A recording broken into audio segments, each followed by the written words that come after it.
Alianza After Hours.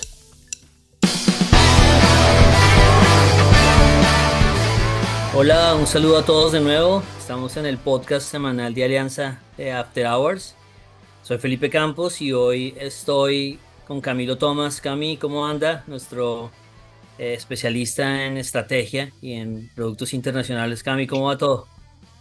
¿Qué más, Felipe? ¿Todo bien o no? Bien, bien. Aquí estamos, bueno, para darle con muchos temas, así que arranquemos de una con con nuestra primera sección del vaso medio lleno y medio vacío. Eh, Yo, Cami, voy a agarrar las dos primeras, lo que es vaso medio lleno y lo que es vaso que no importa mucho y después le dejo a usted las malas noticias para que usted las cuente. Bueno, Listo, de entonces, una. listo. Entonces vamos dándole en temas de vaso medio lleno. Tuvimos reporte de inflación de nuevo en Estados Unidos. Se conoció el PCE. Recuerden que hay varios indicadores de inflación en todos los países. Lo normal es que uno escuche la inflación al consumidor, que es el IPC o el CPI en Estados Unidos, en siglas en inglés. Ese es el que más mueve el mercado. De hecho, a mí me parece mucho más interesante para hacer estrategias. Pero el que le gusta la Fed es el PCE, que realmente es igualito al IPC, pero tiene unas composiciones diferentes. Entonces, durante el mes, uno siempre sale el índice al productor, sale el índice al consumidor, y por allá al final del mes, del siguiente mes, pues del mes pasado, el siguiente mes, al final sale el PCE. Entonces, definitivamente es un dato que, aunque es diferente, aporta información, es un poquito recalentado en el sentido en que ya si la inflación ha sorprendido a la baja o a la alza, pues ya el mercado lo ha celebrado. No es como la tercera fiesta que usted se mete en 3 días seguidos, ya la tercera tiende a no ser tan emocionante. Entonces tuvimos el dato se esperaba que rebotara un poquito, que subiera del 2,5 al 2,6, la inflación núcleo PCE se quedó quieta al 2,5, así que fue una buena noticia, pero como les digo, el mercado ya llevaba celebrando tantas sorpresas buenas de inflación en Estados Unidos que este dijo, no lo voy a celebrar más. Y a mí me gusta mucho esto, porque esa fue la tesis con la que comenzamos nosotros esta semana, comenzamos diciendo, ya no más celebraciones con el tema de los precios, ya está bien. Estaba dentro del escenario de alianza que el tercer trimestre los precios iban a desplomar en Estados Unidos, las inflaciones más bien, y que con esto iba a haber mucho dinero en renta fija. Ustedes nos escucharon la carreta del petróleo, de los tesoros, de los efectos base de la inflación, eh, y muy en contravía de lo que estaba diciendo la gente, ¿no? Que no, que solo van a bajar tasas una vez, y Alianza decía nos quedamos en tres o más, y bueno, finalmente se dio toda la visión, o sea, no nos molesta que la inflación siga cayendo y siga alimentando esta idea de que ya este no es un problema. Pero lo que nosotros pensamos ahora, y esto lo vamos a nombrar al final del podcast también, es que ahorita las preocupaciones van a ir transformándose, van a dejar de ser el tema de precios, los precios van a estar bien, y si por ahí una inflación cae mucho, pues va a ser celebrada, pero tienen que caer mucho.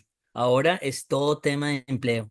Si el empleo sale tranquilo y digamos que no, el desempleo no sigue subiendo, entonces va a haber fiesta en los mercados, y si el desempleo se deteriora rápido, va a haber pánico en los mercados, va a ser bastante binario el resultado. Y alguien dirá, pero eso siempre ha sido, y la respuesta es no. Pues el desempleado hace rato que no mueve mercado de forma importante, y de hecho la inflación en los últimos 2 años es la que ha creado grandes tendencias. Y les estoy hablando de cambios chiquiticos en la inflación, no, que la inflación en Estados Unidos rebotó del 3 al 3,2 y hemos visto hasta 100 básicos en los tesoros de movimiento al alza solo por esos pequeños. Entonces hemos vivido un mundo absolutamente eh, digamos, de ansiedad inflacionaria. Cada movimiento ha hecho grandes movimientos en los mercados, cada cambio en la inflación chiquitos, y estamos pasando la página. Ya se acaba ese tema y ahora viene ansiedad del empleo. Y eso yo creo que es lo que va a comenzar a mover mercados. Y me gustó mucho finalmente, pues que toda la semana que arrancó el mercado con muchas ganas de seguir valorizándose después de que Powell el viernes confirmó que viene reducción de tasas sí o sí en septiembre, me gustó que el mercado no diera ganancias porque confirma esta tesis, que ahora el tema no es la inflación, ahora es el tema, es el empleo, y el empleo sí nos va a traer muchos movimientos, claro, con el riesgo latente de que el deterioro que arrancó en la tasa de desempleo hace 12 meses y que se está acelerando, se acelere mucho más, lo cual sería, pues, presagio de recesión. Entonces, bueno, ese es el primer dato, el dato de inflación. Como les digo, no, fue bueno porque siguió cayendo, pero me encantó más que el mercado no volviera a acelerar. Nosotros tenemos alergia cuando ya todo el mundo se monta al mismo lado del bote, pues generalmente el bote se voltea. Entonces, ya que todo el mundo quiere es comprar el tema de inflación, ya Alianza no, eso fue hace 3 meses. Nosotros ya ahora queremos es enfocarnos en el tema del empleo y ahí puede haber, digamos, puede salir de cualquier dirección, pero esa es la variable ahora a revisar. Entonces, bueno, estuvo ese dato de inflación. También tuvimos reporte del PIB en Estados Unidos. Si quieres, ve poniéndolos todos ahí para que yo me dé la idea de hacia dónde voy. En el tema del PIB, digamos, tenemos esas revisiones en Estados Unidos de PIB, y entonces sabemos que en el segundo trimestre ya no fue 2,8 que era supremamente alto, ahora fue 3. Entonces pues uno dice, oiga, pero ¿cómo así estos tipos están diciendo que de pronto hay una recesión y los PIBs vienen súper buenos? No solamente esta historia que es, digamos, historia antigua del segundo trimestre, sino que las expectativas del tercer trimestre en Estados Unidos es que estén cerca al 2, que está bueno. De todas formas, pues uno dice, ¿dónde está la recesión? Entonces aquí lo que ustedes deben entender es que esto es como, le hemos hecho el paralelo, es como un abismo, es como cuando usted va subiendo una montaña a un abismo, usted no ve la caída del abismo, usted no la va a ver hasta que llega al acantilado y ahí se cae. Entonces lo que los economistas logramos ver cuando, digamos, cuando la economía está creciendo, aunque hay señales adelantadas, digamos, obviamente, no es mucho más que esto sigue creciendo. Cuando realmente uno sabe que está en el acantilado y por eso hay muchos modelos acerca de la tasa de desempleo. Cuando la tasa de desempleo se deteriora mucho, el acantilado llega y es a 1000, usted se cayó, no hay mucho que hacer. Entonces, al final el PIB, ¿cuándo va a cambiar el PIB en Estados Unidos? Cuando haya destrucción de empleos. Entonces, en Estados Unidos se están generando un poquito más de 100.000 nuevos empleos cada mes. Pues cuando ese número llegue a cero, pues usted sabe que está en recesión. Ah, es que no importa porque yo estaba creciendo al 2,8 o al 3, eso no interesa. Usted va a crecer al 0 el siguiente trimestre. Entonces, digamos, yo sé que hay gente muy dura en el tema de inflación, en el tema de crecimiento, perdón, diciendo que la probabilidad de recesión es bajita y de nuevo yo no tengo modelos para eso, nosotros no los manejamos en Estados Unidos, bastante tenemos manejando los colombianos, pero es bastante, el track record de los economistas prediciendo recesiones es malísimo, así que Goldman Sachs diga que solo 20% de probabilidad de recesión no significa absolutamente nada, salvo que lo que yo les digo, usted ve la montaña y usted no ve dónde termina la montaña y no tiene herramientas para ver dónde termina la montaña. La única que medio funciona es la de desempleo y ya los modelos de desempleo le dicen que sí, que el acantilado está ahí. Entonces, solo para tener en cuenta eso. No movió mercado, no va a mover Entonces, mercado. El tema del PIB no es algo que importe, por eso metimos en la mitad. o Kiyokami. sea, ahí no, no, en empleo le iba a decir que después del el mes pasado nos tocó a todos aprendernos la regla de Sam, que nunca le habían dicho a uno que existía, pero después de que hubo volatilidad, sí, ahora todos no la aprendimos y la glorificamos también. Sí, de hecho, yo seguro que lo leí en algún lado, porque yo hice la regla de Sam a nuestra forma y después supe que era la regla de Sam. O sea, nosotros la mostramos en nuestros comités y diciendo, mira, cuando la tasa de empleo se acelera a tal velocidad hay recesión. Seguro que lo leí, no estoy diciendo que yo inventé la regla de Sam, no es mi regla, pero tiene todo el sentido del mundo y ahora ya todo el mundo la tiene en la cabeza. Cuando hay una aceleración en la tasa de desempleo, y esto solamente, esto es el análisis técnico más básico, a mucha gente no le gusta el análisis técnico, y es simplemente cambia la velocidad del desempleo y el deterioro es muy rápido cuando se da eso y digamos, el cambio de optimismo a pesimismo se puede dar aceleradamente. Pero bueno, el tema de crecimiento económico, no le demos muchas vueltas, es más la tasa de desempleo la que le puede a uno abrir la puerta a que vengan crecimientos de cero o negativos en Estados Unidos y eso solo vamos a verlo si se destruyen empleos en Estados Unidos. Por ahora están haciendo 100.000 diarios y bueno, la próxima semana veremos el tema del empleo. Ahí están los dos temas de afuera, los temas importantes de afuera. Hay otros temitas que los vamos a dejar para más adelante. Les nombro los de adentro antes de pasarle la batuta a Cami que nos cuente lo de vaso medio vacío. Eh, Tuvimos el acuerdo del gobierno con el sector financiero para disponer 55 billones más para el tema de préstamos hacia sectores puntuales que el gobierno les preocupan. Eh, Aquí digamos que hay muchas formas de interpretarlo. Para mí sencillamente eso no es noticia y no es noticia desde antes de que se hablara de este tema, ni es noticia después. Cuando uno ve los números, más o menos, ya el gobierno, ya los bancos, perdón, de una cartera de 640 billones de pesos que prestan, ya tenían casi 200 billones en esos sectores. Entonces ya de por sí es que le están diciendo a usted, oiga, preste más plata en eso que a usted le gusta prestar de todas formas. Entonces no preste 200, no preste 194, que es el número exacto, sino preste 55 billones más a esos sectores que usted ya está prestando. Entonces, en realidad no es, probablemente algunos porcentajes sí van a ser interesantes en algunos sectores que definitivamente no iban a recibir flujo, pero en realidad los bancos lo que hicieron es un acuerdo de seguir prestando donde ya estaban prestando antes. Y de hecho, ese porcentaje al final de los 194 billones más los 55 termina siendo muy cercano al 40%, que si uno piensa en términos del PIB, esos sectores pueden ser el 40% del PIB. O sea que los bancos van a continuar prestando a unos sectores que tenía, digamos, racionalidad financiera desde antes, sino que ahora de repente los van a ajustar una gotica más hacia lo que quiere el gobierno. Entonces aquí no creíamos nosotros que había noticia antes, no creemos que haya noticia ahora, y como les digo, es un acuerdo donde los bancos tratan de ceder, el gobierno se anota un punto, en realidad no van a haber cambios y yo no creo que vaya a haber ni siquiera cambios en términos de los resultados de los bancos por haber hecho este acuerdo. Al final, los mercados financieros ni oyeron esto, no significó nada, pero lo que les digo, al final no es un tema material y es como más de lo mismo. Y como que quedaron los dos, tanto gobierno como sector financiero, como ganadores en ambos, pero van a seguir prestando los sectores que ya estaban prestando en un porcentaje del PIB que es similar en el que participan esos sectores en la economía. Y el tema de emisión monetaria, de la otra noticia de ¿será que emitimos plata para pagarle a las víctimas? De Eso nuevo, lo voy a dejar para más adelante. Kiyokami, ¿qué? no, de nuevo. De nuevo, emisión monetaria de nuevo. Uno sabe que uno necesita hablar de estos temas, y yo sé que nuestros clientes necesitan hablar de estos temas porque siempre preocupan y siempre hay una interpretación. A mí eso me molesta un poco porque pues la polarización lleva a que de lado y lado sobreinterpreten cosas. Hay que analizarlos, pero en realidad la mayoría de cosas no tienen absolutamente, digamos, ningún efecto y los mercados no les paran bola, simplemente es como muchas anécdotas juntas. Entonces ahorita les voy a contar una historia del tema de la emisión monetaria, sabiendo, pues el mensaje es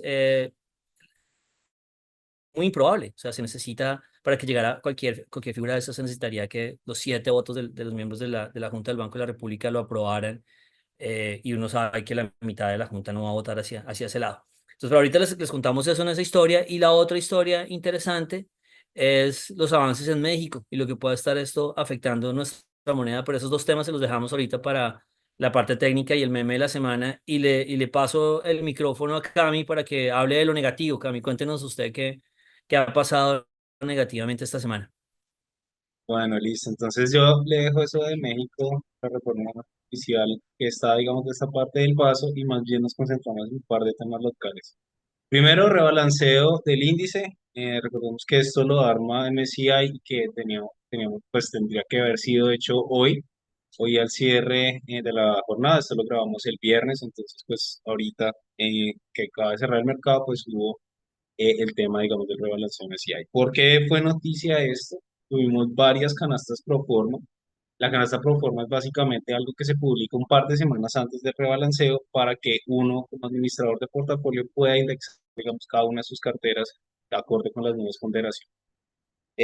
Básicamente se publicaron tres canastas pro forma, algo no sé, nunca antes visto, y hubo, digamos, varios cambios en materia, digamos, de acciones. Tres acciones, las más, por así decirlo, sonadas. Primera, Grupo Sura, que está en medio de un proceso de desenroque luego del tema de Killings y luego superado esto. Y hubo parcialmente, digamos, un incremento entre comillas de flotante, que puede que haya un incremento de flotante, pero igual sigue siendo una acción muy líquida.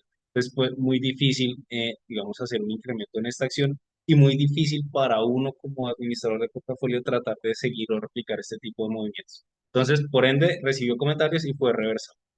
Y después una nueva publicación que hubo algo de movimientos ahí eh, en, en Bogotá al final del día y hoy ya con el mercado cerrado tuvimos un volumen casi de 310 mil millones, volumen bastante alto para hacer digamos un rebalanceo y de estos 138 se lo comió todo Semargos, que Semargos digamos no estaba en el radar de digamos, de ningún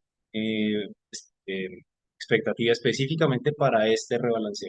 Sin embargo, ya entra, digamos, al tema del FTSE que va a mediados del otro mes. Entonces, pues, dentro de este revuelto, las tres acciones que más recibieron flujo fue Semargos, Bancolombia Preferencial y Bancolombia Ordinaria, concentrando ahí casi 220 mil millones de los 315. Entonces, pues, hay una participación importante de volumen. Y nuevamente por ahí las más sonadas de Bogotá Mineros y Sura, sin tanta volatilidad como si se hubiera augurado parcialmente. Entonces, hubo harto revuelo, digamos, a priori, pero el día a la hora del té, pues hoy al cierre, pues no hubo tanto movimiento al respecto. Y Cami, lo otro, no, señor. explíqueme eso como si fuera un niño de 8 años que realmente mi conocimiento da para eso en este tema y es, ¿cómo uno puede, o sea, es normal ese proceso de que yo dé una canasta y que después espere comentarios y lo cambie? Eso es un proceso normal y si es un proceso normal, porque antes no me ha pasado esto? Porque a mí me parece tremendamente difícil. Esto no es un tema de especuladores que me digan esto va a aumentar en el porcentaje, pero ahora mentiras no, que no va a aumentar. Eso es un tema de todos los inversionistas pasivos tienen que seguir el índice y estos Sí. anuncios, reversar los anuncios me parece muy complicado y una gran falla, pero cuéntese un poquito por qué puede pasar esto. Digamos, echándole historia, la última o la única vez que pasó más bien desde que MSCI es el administrador de este índice, porque antes era la bolsa que tenía su propia metodología, fue MSCI como casa proveedora de índices internacionalmente que llegó después a hacer el Colcap con una nueva metodología.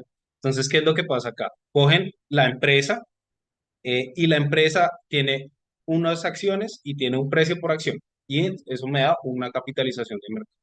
Pero de esas acciones que tiene la empresa, realmente un porcentaje pequeño no está en manos de los dueños. Entonces, la más fácil es Ecopetrol. Ecopetrol tiene, del 100% en acciones, 85 está en el gobierno. Entonces, esa participación nunca va a ser flotante.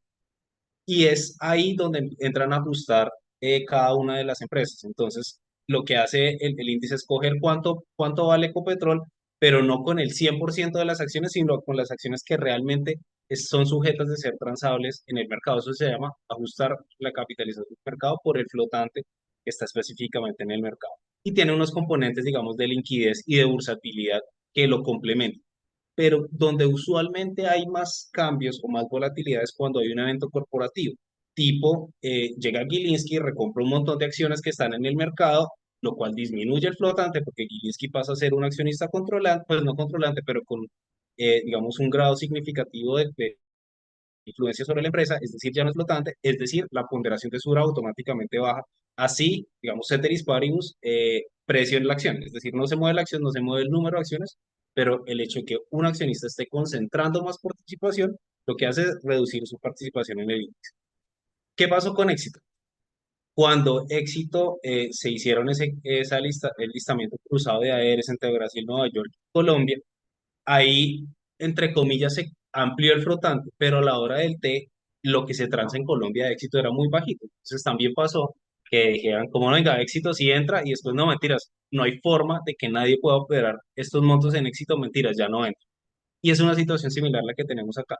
Hay movimientos en el flotante, entre comillas, teniendo en cuenta el desenroque en Sura, y por ahí, digamos, hubo movimientos teóricos, por así decirlo, dentro del flotante de la empresa, pero a la hora del té eso no es replicable. Y por ahí es donde hemos tenido mucha volatilidad, cuando hay acciones corporativas, el cambio, digamos, de acciones preferenciales por ordinarias de desembargos y todo ese tipo de cosas es lo que al final nos va cambiando ese ajuste por flotante que es también uno para analista muy difícil de estimar porque yo no tengo los libros de desembargos para ir buscando accionista por accionista quién es flotante y quién no. Y tampoco sé cómo lo hace MSCI, entonces ahí hay, digamos, una zona bastante gris, muy sujeta a discrecionalidad del analista o de la persona que está encargada del índice, y a partir de ahí es donde hay tanto ruido. Y en el momento que sale esa publicación, los actores del mercado tienen la posibilidad de alzar la mano y decir, venga, revísense esto porque honestamente no es replicable. Y si yo tengo un índice y yo tengo una plata asociada al índice, usted dice, no es especulativa, sino es pasiva, llámese BlackRock a través de un ETF, y no puede seguir el subyacente que sería el Colcap, pues nadie está haciendo nada. Entonces ahí es donde entra esta comunicación con el mercado y a partir de ahí es que se dan este tipo de revisiones. Vale, buenísimo, no, muy claro, Cami. Listo, y entonces hágale con su último tema. Sí, yo leo otro de vaso medio vacío y es el tema de la reducción de precios objetivo de analistas internacionales, tanto en EC como en Bancolombia. Entonces, de hecho, lo podemos amenizar un poquito con las gráficas técnicas de estos ADRs.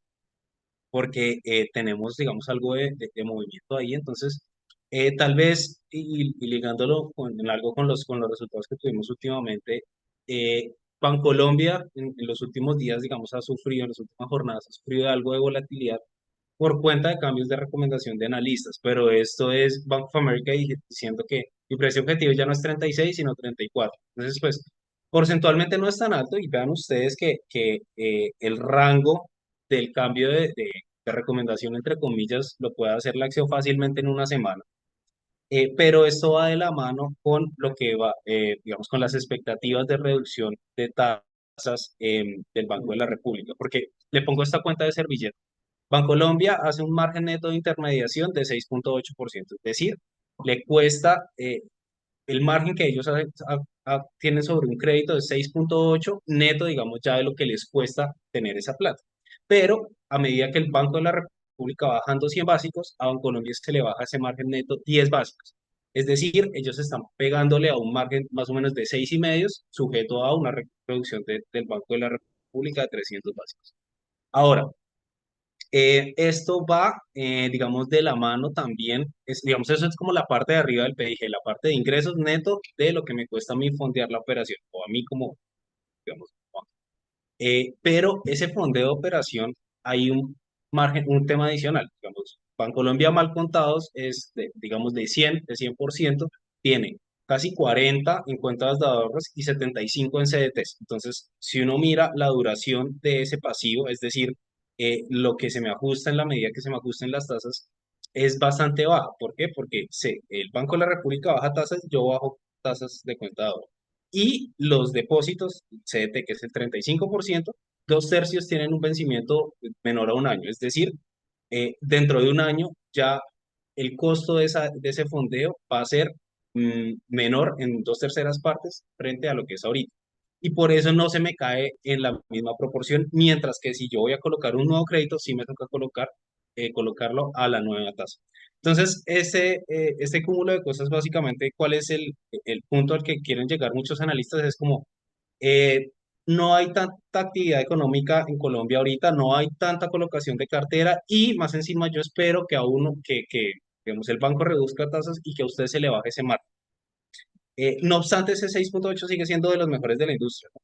Bancolombia, digamos, sigue teniendo no solo la posibilidad de fondearse de esta forma variable que le contaba, con una duración muy bajita, sino sigue siendo una marca muy importante y esa marca, digamos, cuesta y le genera retornos a sus accionistas. Entonces tiene promedio de la industria, un margen de intermediación por encima y retorno sobre el patrimonio también muy por encima. De hecho, fue un banco que no dio pérdidas en todo el año cuando tuvimos dificultades, especialmente en la primera mitad del año para todo el sector financiero. Sí, digamos que ahí el tema es que yo veo los ajustes de Goldman y de Bank of America muy en línea a lo que está el precio. O sea, no hay aunque sí cambia la recomendación de neutral a venta en algún caso o de compra neutral, en realidad los precios son lo que hemos visto los últimos 3 o 4 meses. O sea, que ahí no hay como una gran información que le vaya a preocupar a uno. Lo que sí es que en la foto general, esta acción en particular, que para mí es el 90% del índice en el sentido de la correlación, o sea, monten el Colcap al frente del Bancolombia y es todo. Básicamente usted puede replicarlo en términos de magnitudes y de direcciones. Le ha costado mucho ponerse por encima de los niveles preelectorales, ¿no? Hizo todo un intento de llegar a esos niveles del 17 de noviembre, que nosotros hemos mencionado mucho esa teoría de que esos niveles van a costar mucho en el dólar, que es dólar por debajo de 3.800 en el caso de Bancolombia, el ADR es ADR por encima de 38, y puede que esto sea algo más, digamos que esto se dilate más tiempo, porque detrás de esto hay como, también hay digamos, hay como una afirmación, es simbólico, una afirmación política del mercado en el que no se siente todavía a gusto teniendo un dólar por debajo de lo que tenía antes de elecciones o unas acciones por encima de lo que tenía antes de elecciones. Entonces Bancolombia ha entrado pues en ese proceso de 3, 4 meses de congelamiento y pues ya me imagino yo que esto será un proceso que va a tomar mucho más tiempo, cuando en algún momento podamos decir que estas acciones recuperaron full y están por encima de niveles de arriba del 17 de junio del 2022, va a tomar algo de tiempo. Y también hubo otras recomendaciones, ¿no, Cami? Hubo recomendaciones de Ecopetrol. Sí, Eco fue el otro nombre que nos tocaron. De hecho, Eco llevan golpeándolo, por así decirlo, varios meses.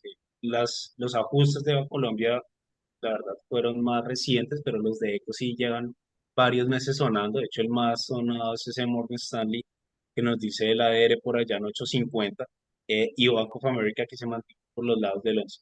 Digamos, cabe la salvedad que Morgan Stanley es de los más pesimistas, ¿no? De hecho, en promedio, si uno mira analistas, está por los lados del 11, 12 de 12 dólares por ADR.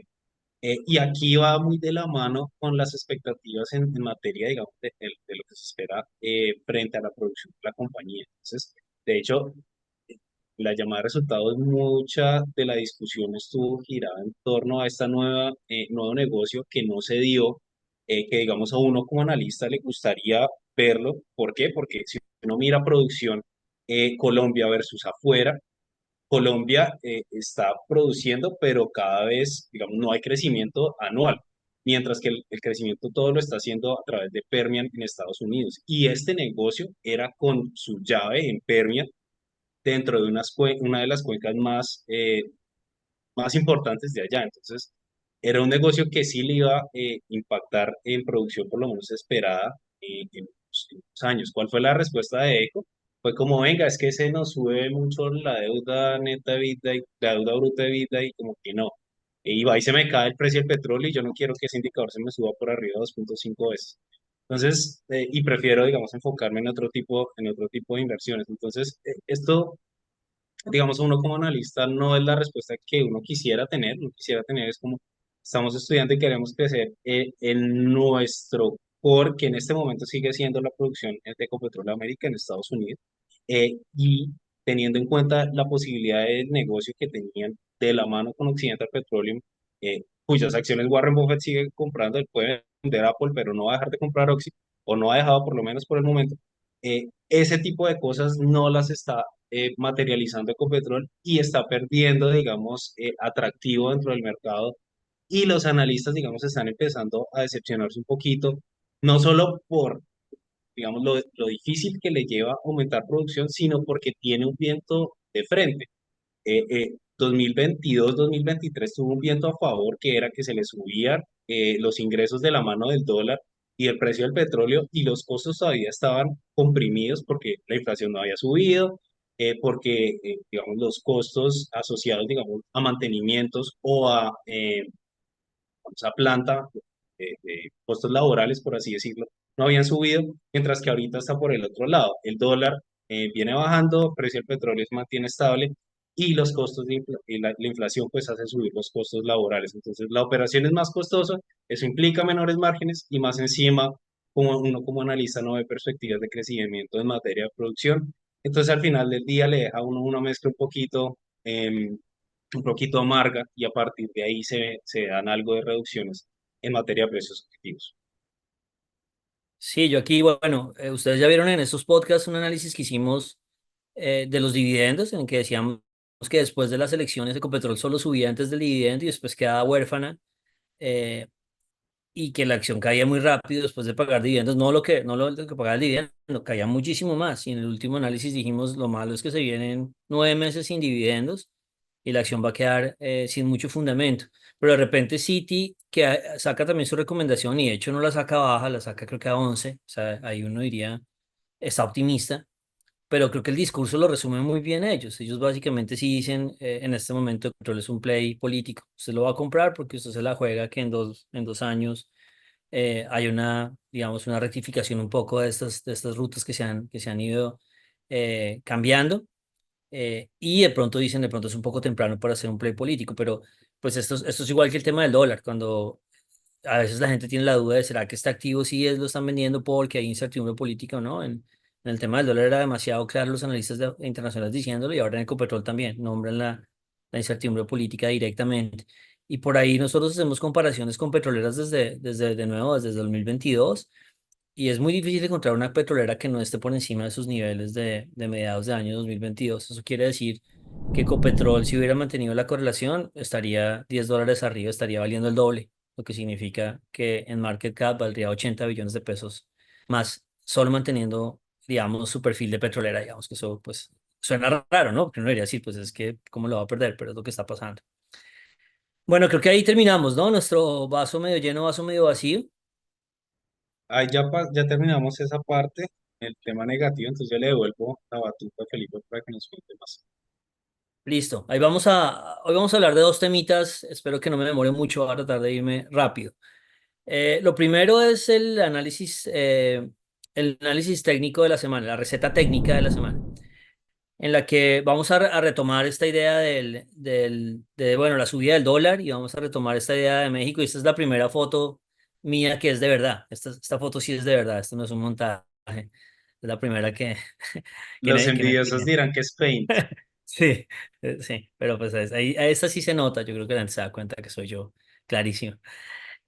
Bueno, queríamos hablarles un poquito del dólar, que ya lo hemos mencionado bastante aquí, y profundizar un poquito en la historia del tema mexicano.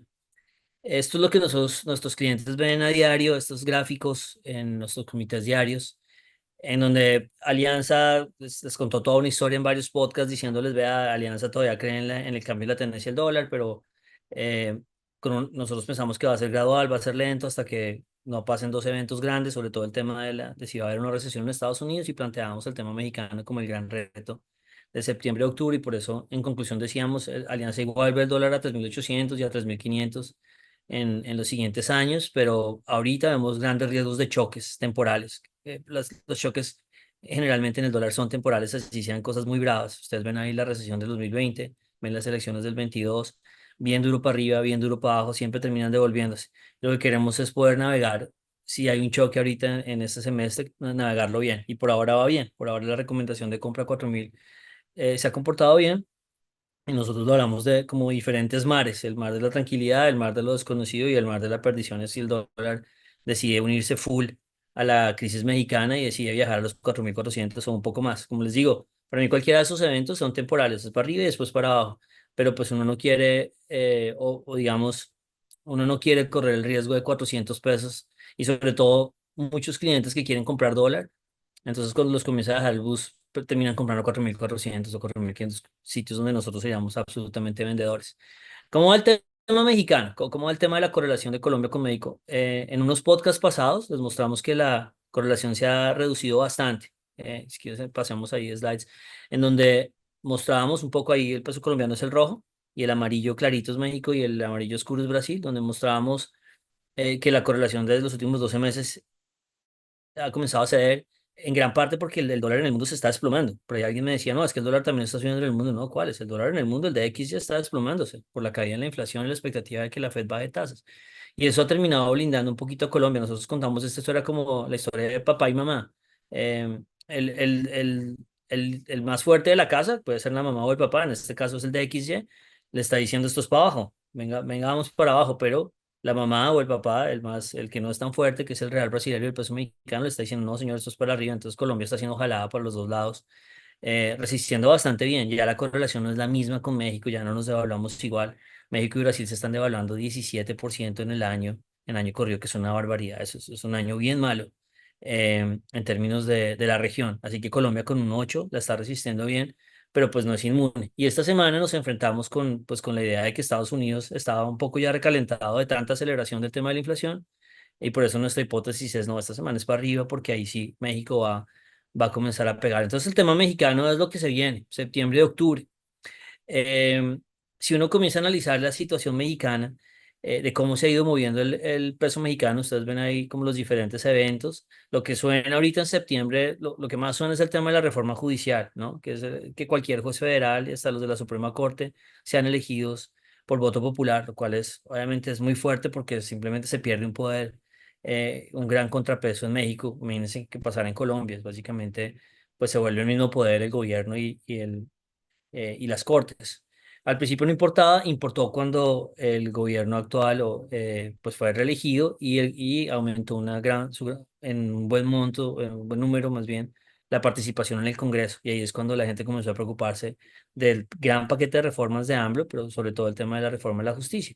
¿Y qué terminó pasando ahora? Pues que en este momento Morena y sus amigos, ¿no? Está el Partido Verde, bueno, hay unos partidos ahí que están en grupo, tienen la mayoría calificada en la Cámara, que tiene 364 votos, deberían tener 364, o sea, ahí van en coche, hay cero lío, y tienen casi la mayoría calificada en el Senado, que tienen 85 o 86 votos. Entonces, la posibilidad de que las reformas que se quieran pasar ahorita, este mes de septiembre, que es el último mes de AMLO, y de pronto en octubre, depende de lo que diga Sheinbaum, la nueva presidenta, de cómo quiera manejarlo, pues va a también ser una fuente de ruido. Como están temas de calendario, que es lo que viene, bueno, acá hay un elemento adicional también que no lo he mencionado. No solamente es el tema de la reforma a la justicia, que yo creo que es lo más importante, sino que adicionalmente hay otras reformas que quedan en la lista, en la que uno va a tener que estar pendiente, como reformas pensionales, restricciones al suelo, restricciones al fracking. Hay un montón de cosas de una lista que originalmente era de 18 reformas. Las que se van a discutir ahora puntualmente, o la que importa, digamos, en septiembre, es la reforma a la justicia. También hay otra reforma a las minorías, pero esta es como la más importante. En términos ahora sí, pasamos como en términos de calendario y qué sigue en el tema de septiembre. Ahí hay como un tema histórico de cómo se fueron dando o cómo se ha ido dando este proceso de reformas en México, en donde pues ya obviamente se comienzan las sesiones las sesiones del nuevo Congreso el 1 de septiembre, y se espera que ya entre el 2 y el 5 el debate pase Cámara, todo el tema de la ley de la justicia, la reforma de la justicia. E incluso se piensa que a mediados de mes ya se pueda tener la reforma de la justicia aprobada, y se están discutiendo otras, ¿no? Que es reconocimiento de los pueblos indígenas, eh, y integración de la Guardia Nacional a la Secretaría de la Defensa Nacional. Hay otras dos cosas que se mueven, pero pues la reforma judicial es la cosa más seria de lo que está pasando. Y como les digo, vamos a tener noticias todo el tiempo, vamos a tener noticias y seguramente negativas para los mercados, porque esta reforma, pues en la segunda semana de septiembre podemos ver un fast track tremendo. ¿Y qué sigue? Pues sigue la prueba del peso mexicano de los $20, 20 pesos mexicanos por dólar.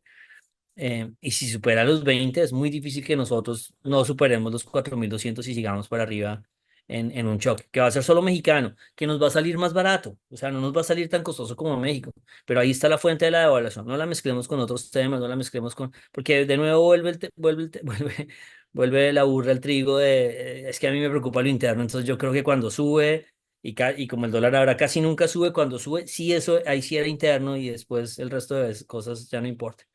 Entonces creo que hasta ahí vamos con esta primera historia de la receta técnica y cómo va el tema mexicano. Y como les digo, ahí está el foco del dólar, ahorita que arranca en septiembre en Colombia, con la posibilidad de que pase a ese mar de las penurias o algo así. Es temporal, esto no es permanente, esto se va a devolver, pero esto es un choque que veíamos venir en septiembre y octubre. Y ya el siguiente choque, si ustedes me preguntan, depende del desempleo. Si el desempleo gringo se acelera, vamos a tener otro choque de aversión al riesgo importante. Esa era la primera historia que teníamos. Y la segunda historia es un poquito acerca de este tema de la impresión de dinero, eh, pensando en el meme de la semana, ¿no? Entonces, pues, ¿para qué? No, no, deje de regalar pescados, enséñele a pescar, ¿no? Mándenos impresoras a todo el mundo, y ahí vamos ahorrándonos tiempo en todo el tema de solucionar las cosas imprimiendo dinero. Esto no tiene, digamos, es igual que, esto no tiene mucha cabida, no va a avanzar, lo hemos oído mil veces, no es un tema que nadie en el mercado financiero esté comprando dólares, porque qué tal que esto pase, requiere estructuralmente, además ni siquiera la forma no se la imagina, no existe una forma diseñada primero, suponiendo que los 7 miembros del Banco de la República dijeran que sí, que está claro que no lo van a hacer, porque hay gente supremamente profesional, y por mal que vayan, van a ser 3 de 7 el próximo año, que no van a permitir la mayoría de 7 para que se pueda hacer alguna figura de estas. La figura extrema de regalar dinero no existe, no, no, eso no existe, que fue la que plantearon en el gobierno directamente. La otra figura, que sea un crédito al gobierno, pues al final es plata. Al final es una plata que le va a pegar al gobierno, ya sea porque el banco comienza a tener pérdidas y entonces no le llega la plata al gobierno. O sea, al final sale lo comido por los servicios. Esto no tiene ninguna forma de presentarlo. Pero para que la gente que todavía tiene dudas, porque yo en particular, de pronto imprimir dinero no es tan grave. Eh, de pronto imprimir dinero, si usted es un banco, si usted es un país con bastante credibilidad, digamos, de pronto no es tan grave. No lo sé, o sea, la mayoría de respuestas las veces que hemos visto es gravísimo. Y en los países en los que no ha explotado inicialmente, por ejemplo, un Perú por allá en la época de Alan García, se demoró un año la impresión de dinero y creyeron que habían encontrado la fórmula de la Coca-Cola y al año hubo inflaciones de 1000, de, bueno, lo que sea que ustedes se imaginen. Entonces es muy complicado. Pero el punto es, porque aquí también he oído, ¿no? ¿Y qué pasa si prestan poquito, ¿no? Un montón de cosas que, pero igual vale la pena responderlas, pues, para la gente que tenga la duda. Al final no es que usted preste poquito o preste alto, digamos, regale, aquí ni siquiera quieren prestar, regale un poquito o regale mucho. Al final es como la opinión que van a tener los inversionistas de usted cómo va a manejar su país. Y ese castigo es inmediato. Entonces, el mejor ejemplo es el tema chileno, que nada que ver con Chile, obviamente en este tema de imprimir dinero, ¿no? Simplemente lo que pasó con Chile el año pasado es que dijeron, oiga, nosotros somos tan fuertes y tenemos una inflación históricamente tan estable, dale, bajemos tasas de interés antes que todo el resto, bajémoslo más agresivamente, pues porque ellos están acostumbradísimos a la inflación al 2%, y dijeron, juguémosla que aquí no hay ningún problema. Entonces, yo no estoy seguro si fue la bajada de tasas la que, yo estoy seguro que no. Yo estoy seguro que un país puede bajar tasas y no tiene que ver inflación inmediatamente chocándolo ni nada. Pero el punto es que los inversionistas dijeron, no me gusta esta jugada. Entonces lo que hicieron inmediatamente fue subir el dólar en Chile con 22% de devaluación y eso le trae inflación. Entonces no importa si es poquito el monto o mucho, si ustedes no le comienzan a creer a su país, inmediatamente le ponen 20 o 30% de devaluación en el dólar y la inflación se vuelve no dentro de 2 meses o 3 meses, se vuelve de hoy. Y por eso la inflación en Chile, entre otras variables, está comenzando a rebotar también. Entonces, esto que es una versión absolutamente no comparable con imprimir dinero. Eso solamente fue alguien que bajó tasas un poco antes, o sea, absolutamente entendible dentro de las estrategias de los bancos. E inmediatamente el mercado lo castigó 20% porque pensó que estaba equivocado. Entonces imagínense, no, saben que yo voy a imprimir pero poquito, o sea, voy a regalar plata, voy a dar plata al cero, ¿no? No voy a bajar la tasa de interés, la voy a dar al cero, pero tranquilos que es poquito. Inmediatamente vía el dólar la inflación llegaría hoy. El otro ejemplo que tenemos es el de Colombia, que es impresionante, porque nosotros tuvimos un choque que será estudiado en el futuro, ¿no? Si queremos ver, pongamos por favor el siguiente slide, que será estudiado en el futuro, porque está muy reciente como para todavía asentarnos. Seguramente habrá papers del Banco de la República para estudiarlo. Pero esas líneas que ustedes ven arriba son las inflaciones de alimentos. Y lo que pasó en la inflación de alimentos de Colombia fue una cosa absurda, dificilísima de entender, porque ustedes ven las otras inflaciones de alimentos, que todas subieron mucho, la mexicana, que es la azul oscura, bueno, la brasilera que está de morado y la roja colombiana, pues pasó algo rarísimo, que nosotros hubiéramos tenido inflaciones de alimentos al 30% en términos anuales. Y en Colombia se dio una mezcla de dos cosas. El tema del paro, que es el Banco de la República ha insistido que el paro afectó a la inflación de alimentos. De pronto se dio, hay gente que habla de poderes monopólicos en el país, lo que sea, pero el punto es que cuando se hizo el paro, obviamente estábamos en una etapa post pandemia tan fregada que no tuvo, digamos, los precios de alimentos se dispararon y no regresaron. No, no es que el paro terminó y los alimentos se han regresado. Pero adicionalmente al tema del paro, tuvimos un choque de dólar de 30% en las elecciones, que hizo que la inflación de alimentos, que ya se supone que ya ha terminado de subir en mayo del 22, se subiera hasta marzo, febrero, marzo del 23. Entonces aquí de nuevo, o sea, si ustedes tienen dudas de que la inflación puede ser afectada por elementos que generen incertidumbre, no las tengan. Es automático. Si usted hace algo que le va a generar dudas a los inversionistas, lo primero que usted va a ver es 10, 20, 30, 40% de dólar arriba y la inflación, la hipótesis de que de pronto si yo imprimo dinero, pero si lo hago al sector productivo y de pronto si la esconden la plata y la guardan y no la gastan y cualquier cosa no va a afectar la inflación, no se preocupe, no darme teorías. En el momento que ustedes le consideren que está siendo irresponsable, el dólar es el juez y el verdugo. Inmediatamente le va a pasar la factura y le va a subir la inflación. Entonces aquí no hay, nosotros, de repente otros países mucho más importantes en el mundo, nosotros somos, ¿no? El jugador de la banca, de la otra banca, de la línea segunda del equipo. O sea, nosotros no podemos poner las reglas, no podemos no cumplir este tipo de reglas porque inmediatamente el castigo es inmediato y el castigo de nuevo lo sufre pues la gente con más necesidades en la cartera, en la canasta de consumo, pues los alimentos son muy importantes para precisamente la gente que se piensa que se quiere ayudar si quieren tomar estas medidas. Los alimentos se dispararían vía dólar y la inflación se dispararía. Entonces, bueno, hay una historia adicional y creo Felipe, que ahí terminamos. ¿Qué hubo, Camila? hay una chiquita simplemente para tratar de redondear un poquito. ¿Uno cómo puede ligar devaluación a inflación de alimentos? Porque yo, digamos, uno se podría imaginar, ¿no?, que alimentos simplemente cosechas y no tiene nada que ver con el dólar. ¿Uno cómo puede hacer un puente entre esas dos variables ¿Cuál sería el mecanismo de transmisión? Sí, eso es muy interesante porque todos estos años en que se hablaba de que si el dólar afecta o no, antes muchos decían que el dólar no afectaba, que el pass-through, que es como se llama, cómo se atraviesa el dólar hasta llegar a los precios de los colombianos, era bajito. Después de que los choques se comenzaron a repetir en dólar, ya nadie cree que es bajito y ahora es cada vez más rápido. Pero siempre se miraba en la nevera, el carro, ¿no? Cosas que uno dice, es que eso yo lo traje, estoy seguro que el dólar sí le afecta. Y muy poco se tocaba el tema de alimentos, donde el 30% de los alimentos son importados. Es que usted cualquier cosa que usted piense en el tema del dólar ya tiene 30% que lo afecta directamente a la canasta. Y después tiene todo el tema de insumos. Entonces, adicionalmente, tiene unos efectos como de segunda ronda que terminan afectando el precio de alimentos y se termina retroalimentándolo. Entonces, el costo del dólar está de una vez en la canasta familiar, es inmediato, no es que usted está decidiendo si trae el Rolls Royce o no lo trae, no, es directamente en lo que usted se come cada día y usted ve el choque ahí inmediatamente. Listo, Cami, creo que Listo, buenísimo. acabamos nuestra segunda sección, ¿no? Larguita, Sí, había sí, sí, varios temas. poquito. Yo trato de hablar lo más rápido que pueda, pero hablo más, cuando hablo más rápido hablo más y no termino ganando mucho. Démosle al calendario, ¿no? Vámonos al calendario de la próxima semana. Una semana muy importante. O sea, si ustedes me dicen, vea, ¿cuál es en este momento el único dato que importa es desempleo en Estados Unidos, el viernes. Y ahí, como les digo, no hay una posibilidad de que se agrave. Siempre, digamos, alguien me dirá, siempre la hay, pero no, la sensibilidad ahora es mucho más alta. La sensibilidad que el desempleo genera olas enormes va a comenzar a ser el nuevo mundo, que es la hipótesis nuestra. Ese es el nuevo mundo. Entonces, ese dato del viernes va a tener digamos, toda la posibilidad y va a definir si las acciones gringas pueden o no hacer nuevos máximos, que frenaron ahí en máximos históricos, va a definir si el tesoro en Estados Unidos puede bajar del 380 y seguir con este super rally tan interesante en bonos que ha sido muy rentable en Colombia.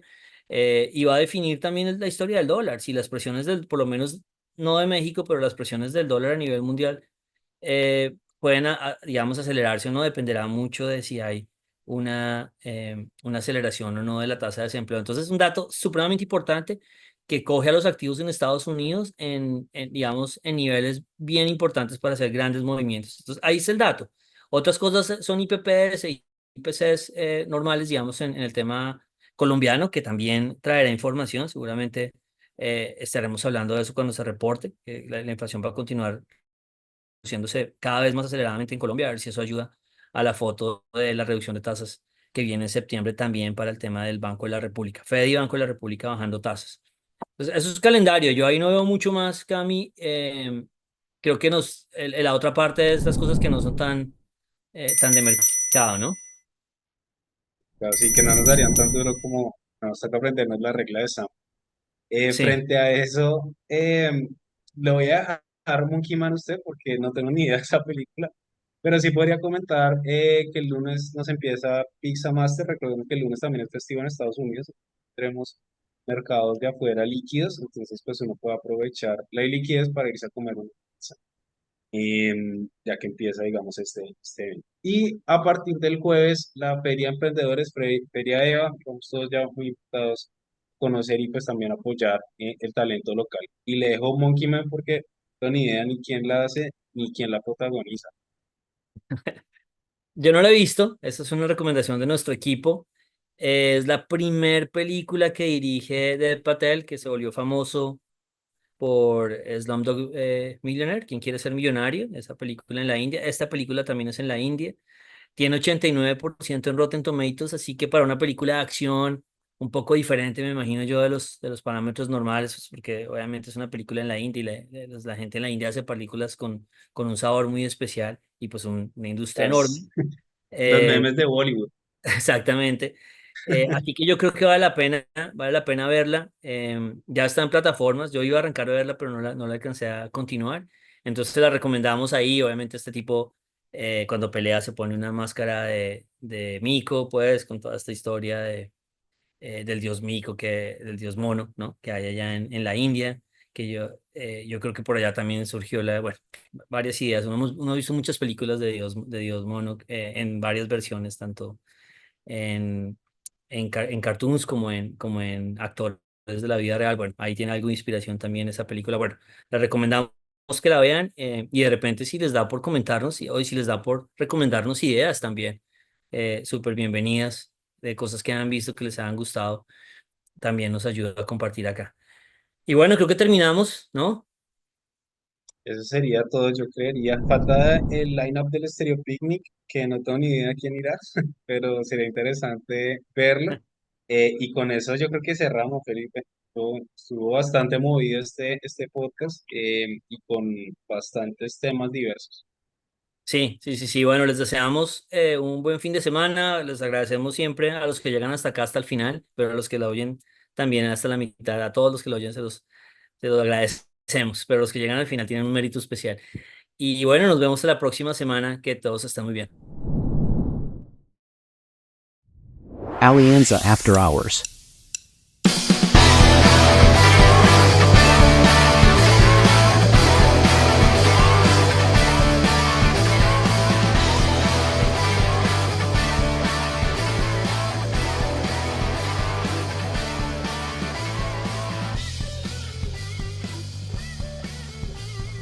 Nada de lo que se discuta aquí debe ser considerado como recomendación profesional para realizar inversiones. Las opiniones aquí expuestas no buscan imponer términos ni condiciones comerciales o legales ni tampoco se constituyen en suministro formal de información al mercado de valores. Adicionalmente son opiniones personales y no representan las de Alianza Valores o Alianza Fiduciaria. Se recomienda consultar con un asesor comercial que entienda sus necesidades de liquidez, horizonte de inversión y perfil de riesgo antes de invertir en mercados financieros. Escuchar el podcast de Alianza puede tener efectos secundarios como ser muy sesgado en dólar, ver figuras técnicas en la naturaleza y hablar de inflación en reuniones familiares.